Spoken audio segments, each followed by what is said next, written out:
الحمد لله نحمده ونستعينه ونستغفره ونؤمن به ونتوكل عليه ونعوذ بالله من شرور أنفسنا ومن سيئات أعمالنا من يهده الله فلا مضل له ومن يضلله فلا هادي له ونشهد أن لا إله إلا الله وحده ونشهد أن سيدنا ومولانا محمد أحمد عبده ورسوله أما بعد فأعوذ بالله من الشيطان الرجيم بسم الله الرحمن الرحيم لقد كان لكم في رسول الله أسوة حسنة لمن كان يرجو الله واليوم الآخر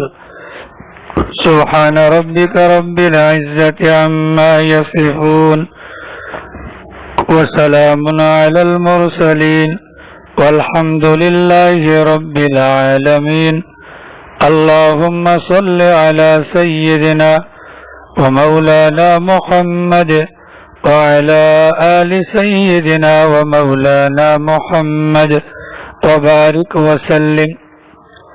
گزشتہ کل آپ حضرات کے سامنے یہ بات رکھی گئی تھی کہ دنیاوی اعتبار سے رسول اکرم صلی اللہ علیہ وسلم کے تمام تر سہاروں کو اللہ تعالیٰ نے واپس لے لیا تھا، تاکہ کل کو جب اللہ کے نبی نبوت کے حصول کے بعد ایک با کردار، باصفا اور امام الانبیاء کے مقام کو پہنچے تو کسی کو یہ کہنے کی ہمت نہ ہو کہ ان کی تعلیم میں، ان کی تربیت میں، ان کے کردار میں ان کے والدین کا ہاتھ ہے، یا ان کے والد کا ہاتھ ہے، یا دادا کا ہاتھ ہے۔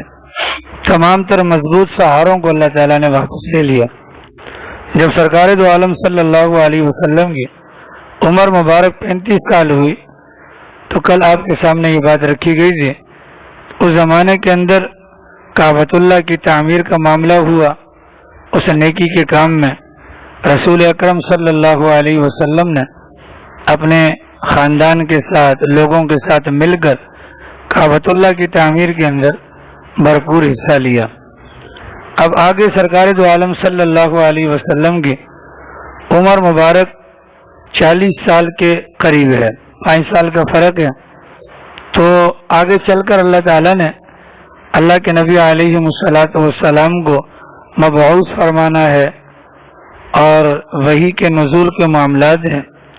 اس سے پہلے سے ہی معاملات اس انداز سے شکل اختیار کر گئے کہ رسول اکرم صلی اللہ علیہ وسلم کو تنہائی پسند ہو گئی۔ مجمع سے ہٹ کٹ کر تنہائی کے اندر رہنا، اللہ تعالیٰ کی عبادت کرنا، زمین اور آسمان کے متعلق غور و فکر کرنا، اللہ تعالیٰ کی قدرت، اللہ تعالیٰ کی صفات کے بارے میں سوچ وچار کرنا، یہ اللہ کے نبی کو محبوب ہو گیا۔ چنانچہ اللہ کے نبی علیہ السلام اپنے گھر سے تھوڑا بہت توشہ، سامان وغیرہ لے کر تشریف لے جاتے تھے۔ پہاڑ تھا، اس کا نام تھا جبل نور۔ اس جبل نور کی چوٹی کے کنارے پر ایک غار ہے جس کو غار حرا کہا جاتا ہے۔ حضرت خدیجہ الکبریٰ رضی اللہ عنہ اللہ کے نبی علیہ السلام کو وہ توشہ دان میں توشہ وغیرہ تیار کر کے دیتی، اور اللہ کے نبی غار کے اندر تشریف لے جاتے اور سب سے ہٹ کٹ کر عبادت میں لگ جاتے۔ جب وہ توشہ ختم ہو جاتا تھا، اللہ کے نبی واپس آتے اور مزید چند دن کے لیے توشہ لے کر واپس چلے جاتے۔ اللہ کے نبی علیہ السلام نے عبادت کے لیے اس غار کا انتخاب کیوں کیا؟ اس کی 2 وجوہات ہیں۔ پہلی وجہ تو یہ ہے، اس غار کے اندر بیٹھ کر کعبۃ اللہ بالکل سامنے نظر آتا تھا، عبادت بھی ہو رہی ہوتی تھی اور کعبہ بھی دیکھا جا رہا ہوتا تھا۔ دوسری وجہ یہ تھی کہ اللہ کے نبی علیہ السلام کے دادا خواجہ عبد المطلب اسی غار کے اندر عبادت کے لیے آیا کرتے تھے۔ اس بنیاد پر اللہ کے نبی علیہ السلام نے بھی یہیں پر بیٹھ کر عبادت کرنا شروع کر دی. عبادت میں لگے رہتے تھے اللہ کے نبی. ابھی جب نبوت ملنے کا زمانہ قریب آتا گیا، اللہ کے نبی کو خواب نظر آنے شروع ہو گئے، اور وہ خواب اس انداز سے تھے کہ رات کو جو چیز دیکھتے تھے صبح کے آئین ہی وہ چیز ظاہر ہو جاتی تھی. جو کچھ رات کو دیکھا، جس شکل میں دیکھا، صبح وہ چیز ظاہر ہونا شروع ہو گئی. اب چونکہ یہ نبوت کے ملنے کا زمانہ بالکل قریب قریب تھا، اس بنیاد پر مکہ مکرمہ کے اندر چند اور بھی ایسے لوگ معلوم ہوتے ہیں کہ جو دین حق کی تلاش میں تھے. باوجود ہے کہ وہ مکہ کے رہنے والے تھے، باوجود ہے کہ وہ عرب کے ماننے والے تھے، لیکن اس کے باوجود بھی ان کے دلوں میں بتوں کی نفرت موجود تھی. اللہ کے نبی علیہ السلام کی شریعت سے پہلے دین برحق حضرت عیسیٰ علیہ السلام کا دین تھا، دین نصرانیت، دین عیسائیت. چنانچہ وہ جو لوگ تھے جو حق کو تلاش کرنے والے تھے، وہ بتوں کی عبادت سے نفرت کرتے تھے، اور وہ سمجھتے تھے کہ یار یہ لوگ گمراہ ہیں، اس لیے کہ اپنے ہاتھوں سے بنا کر اسی کو چڑھا کر پوجا پاٹ کر کے یہ تو بیوقوف لوگ ہیں. لیکن ان کو راہ حق کی تلاش تھی پر جگہ نہیں مل رہی تھی. اس بنیاد پر کبھی وہ ایک کے پاس کبھی دوسرے کے پاس جاتے تھے اور دین حق کو تلاش کرتے تھے. انہی لوگوں میں سے ایک صاحب تھے جن کا نام تھا زید ابن عامر ابن نفیل. ان کی اللہ کے نبی سے ملاقات ہوئی. ابھی تک اللہ کے نبی علیہ السلام پر وحی نازل نہیں ہوئی تھی. اللہ کے نبی علیہ السلام نے ان سے کہا کہ بھئی یہ کیا ماجرا ہے؟ اپنی قوم کو دیکھو یہ کیا کر رہے ہیں، اپنے ہاتھوں سے بت بناتے ہیں، اسی کی پوجا کرتے ہیں، نہ ان کے نفع کے مالک نہ ان کے نقصان کے مالک. یہ تو سراسر گمراہی ہے. تو زید ابن عامر ابن نفیل کہنے لگے کہ بات یہ ہے کہ میرا خود دل ان چیزوں سے بیزار ہے اور میں بھی ان چیزوں سے نفرت کرتا ہوں. اور پھر ساتھ میں خود ہی کہنے لگے کہ میں تو دین حق کی تلاش میں ادھر ادھر پھرتا رہا، پھر مجھے ایک عیسائی راہب مل گیا اور اس نے مجھے کہا کہ تم واپس اپنے علاقے میں چلے جاؤ، وقت ہوا چاہتا ہے نبی آخر الزمان کی آمد کا. آپ اپنے علاقے میں چلے جاؤ، وہاں پر وہ نبی آخر الزمان آئیں گے، تم ان کا کلمہ پڑھ کر سیدھے راستے پر آ جانا. اللہ کی شان، اللہ کے نبی علیہ السلام پر وحی کا دور شروع ہونے سے پہلے زید ابن عامر ابن نفیل انتقال کر جاتے ہیں. لیکن چونکہ انہوں نے سرکار کے سامنے اقرار کیا تھا کہ فی الوقت میں اعلیٰ ملت ابراہیم ہو، ان حضرت ابراہیم کے سچے دین پر میرا ایمان ہے، اس بنیاد پر ان کے متعلق کہا گیا اللہ نے ان کی نجات فرما دی ہوگی کہ ملت ابراہیمی پر ہونے کی وجہ سے. اسی طریقے سے ورقہ ابن نوفل نامی جو صاحب آتے ہیں، حضرت خدیجہ کے چچا زاد ہیں، انہوں نے عیسائیت اختیار کی تھی. عیسائیت والا جو مذہب تھا وہ سچا مذہب تھا. انہوں نے عیسائیت اختیار کی اور وہ بت پرستی وغیرہ سے نفرت کرنے والے تھے. اس قسم کے کئی افراد کا نام کتابوں میں آتا ہے کہ جو اللہ کے نبی کی دنیا میں پھر اپنا وحی کے نزول سے پہلے ان چیزوں سے نفرت کرنے والے تھے. اب اللہ کے نبی علیہ السلام کی عمر مبارک ہوئی 40 سال یا 40 سال 6 مہینے، دونوں قسم کی روایتیں ملتی ہیں. اگر ہم یہ مانیں کہ پہلی وحی کے موقع پر اللہ کے نبی کی عمر تھی 40 سال تو پھر مہینہ ربیع الاول کا بنتا ہے. پہلی وحی کے موقع پر پھر مہینہ ربیع الاول کا بنتا ہے. اور اگر ہم یہ مانیں کہ اللہ کے نبی کی عمر مبارک پہلی وحی کے وقت 40 سال 6 مہینے تھی تو پھر یہ نزول وحی کا مہینہ رمضان المبارک بنتا ہے. ہمارے اکثر حضرات کا یہ کہنا ہے کہ چونکہ قرآن کریم کے اندر آتا ہے کہ شہر رمضان الذی انزل فیہ القرآن، کہ رمضان کا مہینہ وہ مہینہ ہے جس میں اللہ نے قرآن کریم اتارا، تو پہلی وحی یہ قرآن ہے نا، پہلی وحی جو اتری یہ قرآن کریم ہے. اب اگر اس آیت کریمہ کو دیکھیں تو صاف پتہ چلتا ہے کہ اللہ کے نبی پر جب پہلی وحی آئی تو سرکار کی عمر مبارک تھی 40 سال 6 مہینے، اور یہ مہینہ بنتا تھا رمضان المبارک کا۔ اب اگلا سوال یہ ہے، اگر چلو ربیع الاول کو مان لیں تو تاریخ کون سی ہے؟ اس میں بھی بڑا اختلاف ہے، بعض نے کہا 8، بعض نے کہا 12 ربیع الاول کی تاریخ تھی۔ اگر مہینہ رمضان المبارک کا مانتے ہیں اس کے اندر بھی بڑا اختلاف ہے کہ رمضان المبارک کی کون سی تاریخ تھی، تو بعض کہتے ہیں 17، بعض 18، بعض 20 اور بعض 24 تاریخ بتلاتے ہیں۔ بہرحال ان دونوں میں سے ایک بات تو ٹھیک ہوگی، یا ربیع الاول کا مہینہ ہوگا یا رمضان المبارک کا مہینہ ہوگا۔ حسب معمول اللہ کے نبی علیہ الصلوۃ والسلام اپنے غار کے اندر عبادت میں مصروف ہے۔ اب اس میں 2 صورتیں ممکن ہیں۔ ایک صورت تو یہ ہے کہ جبرائیل امین آئے ہوں، آ کر اللہ کے نبی کو آواز دی ہو، ایک صورت یہ بھی ہے کہ وہ غار بالکل چھوٹا ہے، اس کے اندر کوئی دوسرا بندہ آئے تو خود بخود محسوس ہو جاتا ہے۔ دونوں صورتیں ممکن ہیں۔ حضرت جبرائیل تشریف لائے اور آتے کے ساتھ ہی ایک روایت میں آتا ہے ان کے پاس ریشم کا ایک رومال تھا، اس ریشم کے رومال کے اوپر قرآن کریم کی آیت لکھی ہوئی تھی، اور ریشم کے رومال کو لا کر اللہ کے نبی کے سامنے رکھا گیا، محمد اس کو پڑھیے۔ تو اللہ کے نبی علیہ السلام نے فرمایا میں پڑھا ہوا نہیں ہوں۔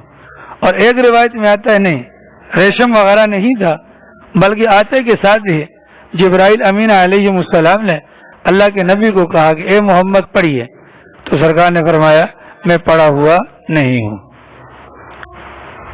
اگر ہم اپنے ماحول کے اعتبار سے دیکھیں، اگر کوئی بندہ یہ کہے کہ میں پڑھا ہوا نہیں ہوں تو یہ عیب شمار کیا جاتا ہے، یہ نقص شمار کیا جاتا ہے۔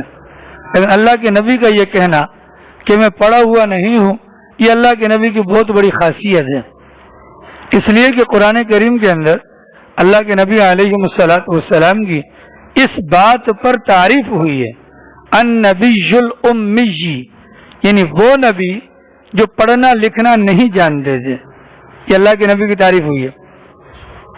اللہ کے نبی کے حق میں یہ خصوصیت تھی یا یہ صفت تھی، ہمارے حق کے اندر یہ صفت نہیں ہے۔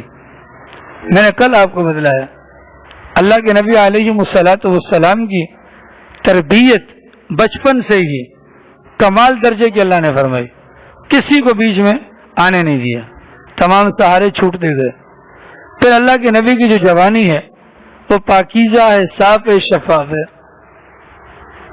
چنانچہ جب اللہ کے نبی علیہ السلام نے فرمایا کہ میں پڑھا ہوا نہیں ہوں تو یہ کمال ہے۔ کمال کس انداز سے ہے کہ اگر اللہ کے نبی کسی کے پاس جا کر پڑھ لیتے، سیکھ لیتے، کل کو نبوت کے بعد زبان سے پیاری پیاری باتیں نکلتی، کہنے والے کہتے استاد کی تربیت کا نتیجہ ہے، اچھے استاد کے پاس رہا، اچھے ماحول میں رہا، یہ باتیں ان کی زبان پر جاری ہو گئی۔ اس لیے ابتدا سے ہی اللہ تعالیٰ نے پیغمبر کا استاد اپنی ذات کے علاوہ کسی کو بننے نہیں دیا، اپنی ذات کے علاوہ اللہ نے کسی کو بھی اپنے نبی کا استاد بننے نہیں دیا۔ یہ بات یاد رکھیے گا، انسان اپنی محنت کی بنیاد پر سب کچھ بن سکتا ہے، نبی نہیں بن سکتا۔ ایک آدمی کو عالم بننا ہے، کورس کر لے، کتابیں پڑھ لے، عالم بن جائے گا۔ ایک بندے کو ڈاکٹر بننا ہے، ڈاکٹری کی کتابیں پڑھ لے، بن جائے گا۔ ایک بندے کو نبی بننا ہے تو نبی بننے کا معاملہ یہ صرف اللہ کی ذات کے ساتھ منحصر ہے۔ خود نبی کی ذات کو بھی پتہ نہیں ہوتا کہ مجھے نبوت ملنے والی ہے، اچانک اللہ کی طرف سے حکم آتا ہے اور ان کے سر کے اوپر تاج نبوت سجا دیا جاتا ہے، جیسا کہ یہاں پر اللہ کے نبی کے ساتھ ہوا۔ البتہ اتنی بات ضرور ہے کہ جس کو اللہ نے نبی بنانا ہوتا ہے اس کی تربیت اللہ رب العالمین اخص الخاص اپنی نگاہوں کے سامنے فرماتے ہیں، اور اس کی زندگی نبوت سے پہلے والی وہ ساری کی ساری ایسی ہوتی ہے کہ کل نبی بننے کے بعد کسی کو انگلی اٹھانے کا موقع نہیں ملتا۔ اب اللہ کے نبی علیہ السلام نے جب فرمایا کہ میں پڑھا ہوا نہیں ہوں، پھر سرکار فرماتے ہیں جبرائیل امین نے مجھے پکڑا اور یوں دبایا، اتنے زور سے دبایا کہ میری جان نکلنے کو آ گئی، اتنے زور سے دبایا۔ دوبارہ کہا اقرأ یا محمد، اے محمد پڑھیے۔ میں نے دوبارہ بھی جواب دیا ما انا بقاری، میں پڑھا ہوا نہیں ہوں۔ تیسری مرتبہ فرمایا اقرأ یا محمد، اے محمد پڑھیے۔ میں نے تیسری مرتبہ پڑھا، کہا کہ میں پڑھا ہوا نہیں ہوں۔ اب حضرت جبرائیل نے پڑھوانا شروع کیا، کیا؟ اقرأ بسم ربک الذی خلق خلق الانسان من علق اقرأ وربک الاکرم الذی علم بالقلم علم الانسان ما لم یعلم۔ یہ 5 آیات نازل ہوئی، جبرائیل امین چلے گئے۔ 5 آیات کے نزول کے بعد، دینے کے بعد جبرائیل امین واپس چلے گئے۔ ان 5 آیات کے اندر پہلی آیت کریمہ دیکھیں، اقرأ پڑھیے، وہ کہ دین اسلام کی پہلی تعلیم ہے، پہلی ترتیب توجہ تربیت تعلیم ہے کہ تعلیم کے اوپر فوکس رکھو۔ اقرأ بسم ربک الذی خلق، کہ تعلیم کا فائدہ کیا ہوگا آگے چل کر؟ اللہ کو انسان پہچانے گا۔ جاہل آدمی کبھی اللہ کو نہیں پہچان سکتا، جس کو تھوڑا بہت شدھ پدھ ہوگا وہ اللہ کی ذات کو پہچانے گا، معرفت۔ اور تعلیم کے لیے ضروری ہے قلم، تعلیم کے لیے ضروری ہے قلم۔ علم الانسان نے اپنا خلق الانسان من علق اقرأ وربک الاکرم الذی علم بالقلم۔ تعلیم کے لیے قلم ضروری ہے، اور قلم کا انکار کوئی بھی نہیں کر سکتا۔ اللہ نے قلم کی قسم کھائی ہے قرآن کریم کے اندر، نون والقلم وما یسطرون۔ یہ قلم اتنا مبارک چیز ہے۔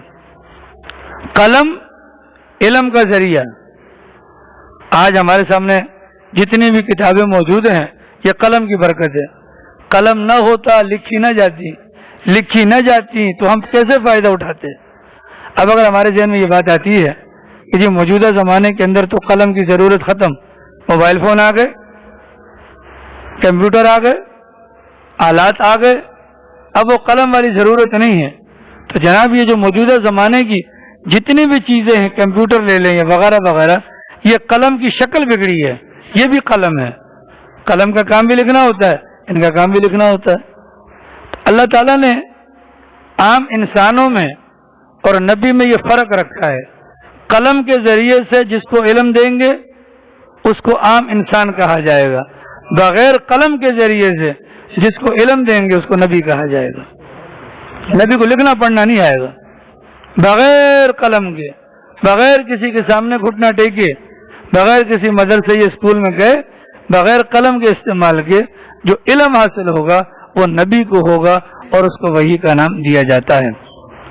عام انسان کے اندر اور نبی کے اندر یہ فرق ہے۔ عام انسان کا اللہ سے تعلق، اللہ سے ربط دعاؤں کے ذریعے سے ہو سکتا ہے بس، لیکن نبی کا اللہ کی ذات سے تعلق وحی کے ساتھ ہوتا ہے، براہ راست وحی کے ساتھ ہوتا ہے۔ اللہ تعالیٰ اوپر سے جو کچھ نبی پر نازل کرتے ہیں وہ 2 طرح کا ہوتا ہے۔ ایک کو کہتے ہیں وحی مطلوع، یعنی وہ جو نازل کیا گیا اس کو پڑھا جائے، جیسا کہ قرآن مقدس اللہ کی طرف سے آیا، اس کو وحی مطلوع کہا جاتا ہے، پڑھی جانے والی وحی۔ اور ایک ہوتی ہے وحی غیر مطلوع، یعنی کہ زبان اللہ کے نبی کی استعمال ہوئی، الفاظ اللہ کے نبی کے استعمال ہوئے، پیچھے معنی اور مفہوم جو ہے وہ اللہ رب العالمین نے دماغ کے اندر ڈالا، ان کو کہا جاتا ہے احادیث مبارکہ۔ تو نبی کی زبان پر جو وحی کے کلمات آئیں وہ قرآن بنے تو وہ بھی سچا، اور اگر نبی کے اپنے الفاظ ہوں احادیث بنے تو وہ بھی سچی۔ ان دونوں پر ہمارا ایمان ہے۔ جبرائیل آ کے تو چلے گئے، دیکھ گئے 5 آیات۔ اللہ کے نبی علیہ الصلوۃ والسلام نے اچانک جب دیکھا تو اللہ کے نبی پر جسمانی اعتبار سے کپ کپی طاری ہو گئی، ٹھنڈ لگ گئی، کبھی سوچا بھی نہیں تھا یہ ہوگا۔ ایک دبوچنا، پھر اللہ کی آیات 5 آیات، پھر وحی کا جو اثر ہے۔ اما عائشہ صدیقہ رضی اللہ عنہ فرماتی ہیں جب سرکار پر وحی نازل ہوتی تھی تو اللہ کے نبی کو سخت سردی میں پسینے آنا شروع ہو جاتے تھے. اور ایک صحابی فرماتے ہیں کہ ایک موقع پر وحی کا نزول ہو رہا تھا اور اللہ کے نبی کا سر مبارک میری گود میں تھا. مجھے یوں لگ رہا تھا کہ بوجھ کی وجہ سے میری ٹانگ ٹوٹ جائے گی. اتنا مشکل مرحلہ ہوتا ہے. اللہ کے نبی فوراً گھر گئے. اللہ تعالیٰ پوری امت کی طرف سے جزائے خیر عطا فرمائے. سیدہ خدیجہ الکبریٰ رضی اللہ عنہا کو اللہ کے نبی کو بڑے پیار سے امید دلائی, سہارا دیا, ڈھارس بندوائی اور کہا کہ حضور کس بات کا غم ہے آپ کو؟ سرکار نے فرمایا زملونی زملونی, مجھ پر چادر ڈالو. کپ کپاہٹ کی وجہ سے. سرکار کس بات کا ڈر ہے؟ خشیت علی نفسی, مجھے ڈر ہے کہ بس اپنی جان کا. کیا ہوا؟ اللہ کے نبی علیہ الصلوۃ والسلام نے وحی کے نزول کے وقت پیش آنے والی ساری کیفیت اما خدیجہ الکبریٰ رضی اللہ عنہا کو سنائی. یہ معاملہ ہوا. حضرت خدیجہ اللہ کے نبی علیہ الصلوۃ والسلام کی بلکہ ہم سب کی محسن, کتنے بہترین انداز سے اللہ کے نبی کی دل جوئی فرماتی ہیں. فرمایا کہ واللہ کلا واللہ لا یخزیک اللہ ابدا, نہیں حضور اللہ کی قسم اللہ آپ کو رسوا نہیں کرے گا, اللہ آپ کو رسوا نہیں کرے گا. وجہ انک لتصل الرحم, آپ تو صلہ رحمی کرنے والے ہیں. جو لوگ توڑتے ہیں آپ ان سے جوڑتے ہیں, آپ کو اللہ ضائع نہیں کرے گا. وتقرئ الضیف, مہمان نوازی کرنے والے ہیں آپ. وتحمل الکل, جو بوجھ نہیں اٹھا سکتے آپ آگے بڑھ کر ان کا بوجھ اٹھاتے ہیں. وتکسب المعدوم, جو کما نہیں سکتے آپ ان کو کما کر کھلاتے ہیں. وتعین علی نوائب الحق, اور نیکی کے کاموں میں معروف کاموں کے اندر آپ لوگوں کی مدد کرتے ہیں. اللہ آپ کو ضائع نہیں کرے گا. چادر وغیرہ ڈال دی اللہ کے نبی پہ. وہ کپ کپاہٹ والی کیفیت تھوڑی دور ہوئی. حضرت خدیجہ کے کلمات سے سرکار کے دل کو تسلی ہو گئی. اب حضرت خدیجہ نے پیارے پیغمبر صلی اللہ علیہ وسلم کو اٹھایا اور سیدھا لے کر چلی گئی ورقہ ابن نوفل کے پاس. ورقہ ابن نوفل کے پاس لے جانے کی وجہ, انہوں نے عیسائیت اختیار کی تھی, دین حق تھا. انہوں نے عبرانی زبان سیکھی ہوئی تھی اور انجیل عبرانی زبان کے اندر تھی. وہ عبرانی زبان کے اندر جو انجیل تھی اس کا عربی میں ترجمہ کر رہے تھے تاکہ عرب کے لوگوں کو فائدہ ہو. تو گویا کہ بہت بڑے عالم تھے, اور لیکن بوڑھے ہو گئے تھے اور نابینا بھی ہو گئے تھے, گھر پر رہا کرتے تھے. ارے خدیجہ نے جا کر بتلایا کہ یہ اپنے بھتیجے کی باتیں سنو, یہ کیا باتیں کر رہے ہیں. انہوں نے کہا کیا ہوا؟ اللہ کے نبی علیہ الصلوۃ والسلام نے پوری کہانی سنائی, میرے ساتھ یوں یوں یوں یوں یوں یہ معاملہ پیش آیا. تو ورقہ ابن نوفل کہنے لگے مبارک ہو مبارک ہو. کس بات کی؟ یہ جس ناموس کا آپ ذکر کر رہے ہیں یہ وہی فرشتہ ہے جو حضرت موسیٰ کے بعد اور حضرت عیسیٰ کے پاس بھی آیا کرتا تھا. یہ وہی فرشتہ ہے جو حضرت موسیٰ کے پاس اور حضرت عیسیٰ کے پاس آیا کرتا تھا. آپ کو مبارک ہو, آپ کو مبارک ہو. اس کے بعد اللہ کے نبی علیہ الصلوۃ والسلام نے, حضرت ورقہ ابن نوفل نے اللہ کے نبی علیہ السلام سے فرمایا کہ میں بوڑھا ہو چکا ہوں, نابینا ہوں, کاش میں اس موقع پر بھی زندہ ہوتا تو آپ کی ضرور مدد کرتا جب آپ کی قوم آپ کو یہاں سے نکالے گی, جب آپ کی قوم آپ کو یہاں سے نکالے گی. سرکار بڑے حیران ہوئے کہ پچھلے 40 سال ان لوگوں کے ساتھ میرا معاملہ اتنا بہترین رہا کہ یہ میرا نام تک نہیں لینا چاہتے, مجھے صادق اور امین کہہ کر پکارتے ہیں, مجھے سر پر بٹھاتے ہیں, کسی مجلس میں چلا جاتا ہوں جگہ چھوڑ دیتے ہیں, میرے نام کا ڈنکا بجتا ہے, اور صاحب کہہ رہے ہیں کہ آپ کو نکالا جائے گا. اس بات پر سرکار کو بڑی حیرانگی. فوراً فرمایا کہ اب مخرجیہم, یہ مجھے نکالیں گے, یہ مجھے نکالیں گے. تو ورقہ ابن نوفل نے کہا جی جی حضرت, مسئلہ یہ ہے جس قسم کی دعوت آپ لے کر آئے ہیں اس قسم کی دعوت جو بھی لے کر آتا ہے اس کے ساتھ یہی معاملہ ہوتا ہے. اللہ اکبر, اس کے ساتھ یہی معاملہ ہوتا ہے. وجہ کہ کسی کو اس کے باپ دادا کے دین سے ہٹانا یہ کوئی آسان کام نہیں ہوتا. وہ جدی پشتی، ان کی گٹی کے اندر شرک، بت پرستی، جوا، سٹا، زناکاری، حرام خوری پڑی ہوئی تھی. ان چیزوں کو نکالنا کوئی آسان تو نہیں ہے، یہ تو ٹکرانا ہے ان کفریہ طاقتوں کے ساتھ. اللہ کی شان، یہاں سے سرکار واپس گئے اور وحی کا سلسلہ بند ہو گیا. پہلی وحی آئی، وحی کا سلسلہ بند ہو گیا. اب جتنے دن وحی کا سلسلہ بند رہا، پہلی وحی پر اللہ کے نبی کو تھر تھراہٹ، کپ کپاہٹ، روب طاری ہوا تھا. اب اللہ نے آہستہ آہستہ اپنے پیغمبر کے سینے کے اندر وحی کی محبت کو ڈال دیا. اب سرکار کے دل میں شوق پیدا ہو رہا ہے، وہ دوبارہ کیوں نہیں آ رہی، وہ دوبارہ کیوں نہیں آ رہی، وہ دوبارہ کیوں نہیں آ رہی. دن گزر رہے ہیں، سرکار بار بار آسمان کی طرف دیکھتے ہیں انتظار میں، یہاں تک کہ سرکار کو اتنی بے چینی ہوئی، کبھی کبھی پہاڑ پہ جاتے اوپر سے نیچے اپنے آپ کو گرا دوں، وہ دوبارہ وہ مزہ کیوں نہیں آ رہا، دوبارہ مزہ کیوں نہیں آ رہا. اسی ٹینشن میں کچھ دن گزرے. اللہ کی سنت ہے، طلب پیدا ہوگی، چاشنی آئے گی، اب چیز دینے میں مزہ آئے گا. اللہ کے نبی علیہ الصلوۃ والسلام اسی دوران ایک دن تشریف لے کر جا رہے تھے وادی کے اندر، یوں پہاڑوں کے بیچ میں سے. یکدم کسی آواز دینے والے نے کہا یا محمد. سرکار نے ادھر دیکھا ادھر دیکھا، بندہ نظر نہیں آ رہا. پھر کہا یا محمد، آگے پیچھے دیکھا نظر نہیں آ رہا.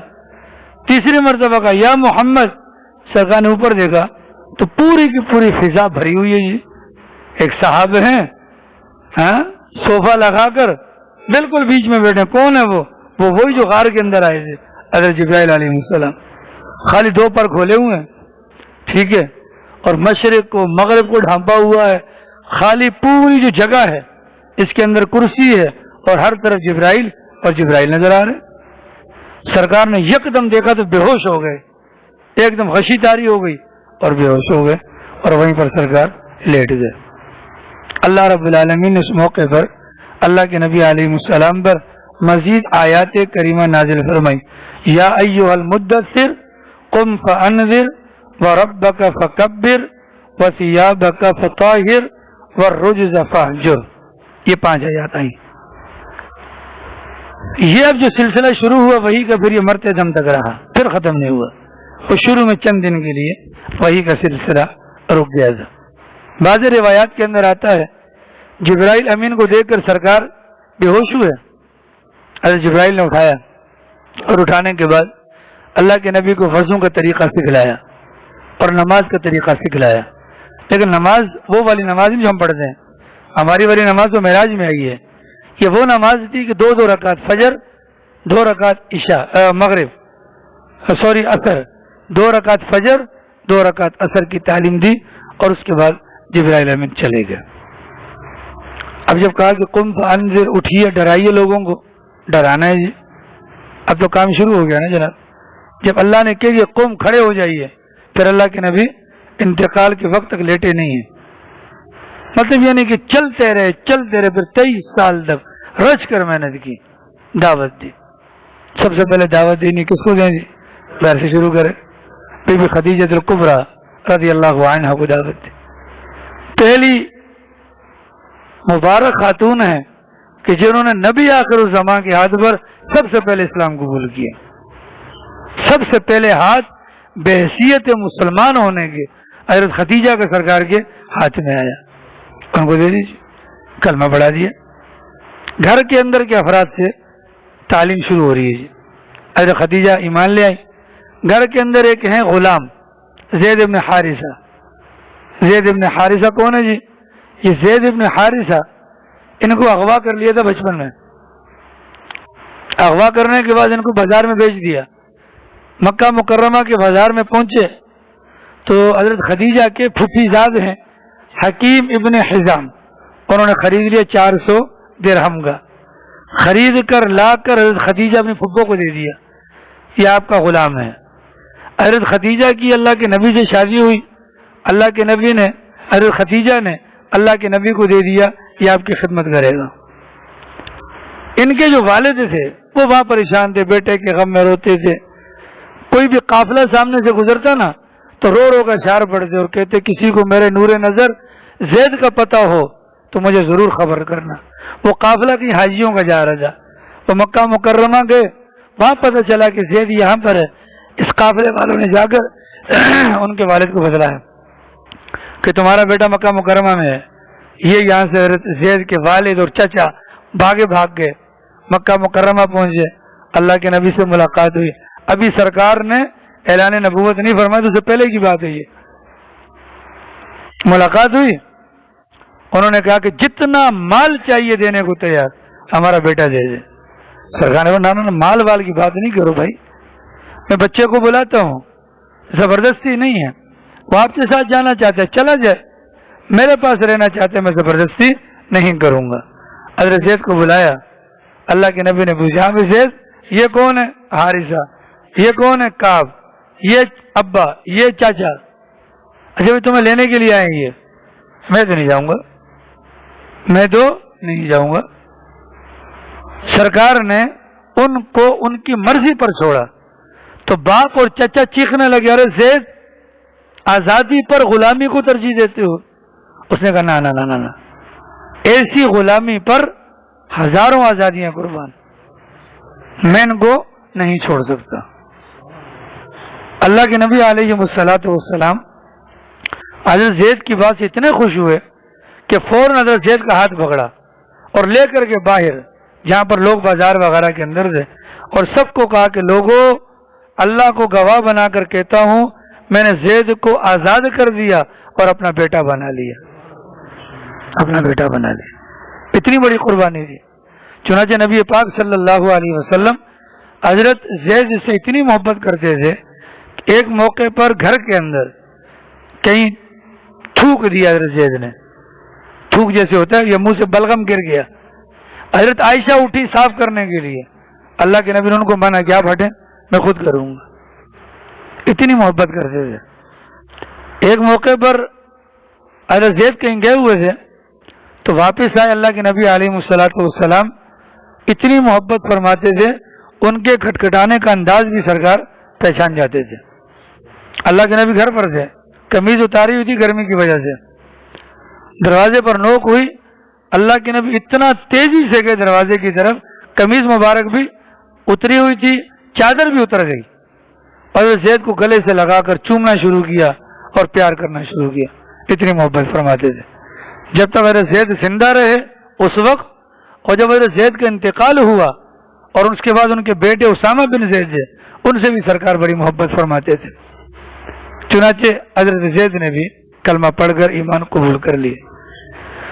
تیسرے نمبر پر حضرت علی آتے ہیں، بچے تھے. میں نے آپ کو کل بتایا ابو طالب عیالدار تھے لیکن نادار تھے، تو بچے تقسیم کر دیے تھے. تقسیم اس اعتبار سے حضرت علی اللہ کے نبی کی پرورش میں آ گئے اور حضرت عقیل حضرت عباس کی پرورش میں چلے گئے تھے. بچے تھے، ان کو کلمہ پڑھایا، انہوں نے بھی کلمہ پڑھ لیا. گھر کے اندر 3 افراد مسلمان ہو گئے. گھر سے باہر نکلتے ہیں تو سیدنا ابو بکر صدیق رضی اللہ تعالی عنہ مسلمان ہو جاتے ہیں. اللہ کے نبی نے فرمایا میں نے جس کسی پر بھی اسلام پیش کیا اس نے بلا چوں چرا اسلام قبول نہیں کیا، کوئی نہ کوئی بات لازمی کہی ہے.